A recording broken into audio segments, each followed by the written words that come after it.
ஓம் சக்தி. எனக்கு சின்ன வயசுலேருந்து சிவப்பு கலர் பிடிக்கும்னு உங்களுக்கு எல்லாருக்குமே தெரியும். ஸ்டேட்டஸ் பார்க்குற 7-8 வருஷமாக பாருங்கள். அந்த சிவப்பு கலர் வண்டியில் ஒரு ஒரு அரிய ஒரு நிகழ்வு நடந்திருக்கு. எங்கள் அம்மா இறந்து போனதும் 12/6/2025. எங்கள் அம்மா வாழ்த்தி கொடுத்தது ஆமாம் 2018. ஆமாம், அதனால் மறக்க முடியாத வண்டி. எவ்வளவோ பிரேக் டவுன் போய்ட்டு வந்திருக்கு. இந்த டிவிஎஸ் கம்பெனிக்காரனுக்கு என்னோடய மிகச்சிறந்த வாழ்த்துக்கள். அருமையான வண்டி, நல்ல மைலேஜ். இன்றைக்கும் கிட்டத்தட்ட ஒரு 2000 பிரேக் டவுன் போட்டு வந்திருக்கு.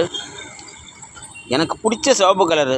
ஆமாம், உங்களுக்காக காசி ராமன். எங்கள் அம்மாவோட ஞாபகார்த்தமாக 12/6 இறந்து போனாங்க. அதே 12/6 நம்பரே கிடச்சிருக்கு. இந்த வண்டி தான் எனக்கு அவ்வளோ கை கொடுத்தது என்னோடய பிஸ்னஸுக்கு. ஆமாம், இன்றைக்கி உங்களுக்காக. ஆமாம், காசி ராமனோட வண்டி இன்றைக்கி இவ்வளோ சந்தோஷமாக இருக்கிறதுக்கு காரணமே இது ஒரு அரிய நிகழ்வு. நன்றி.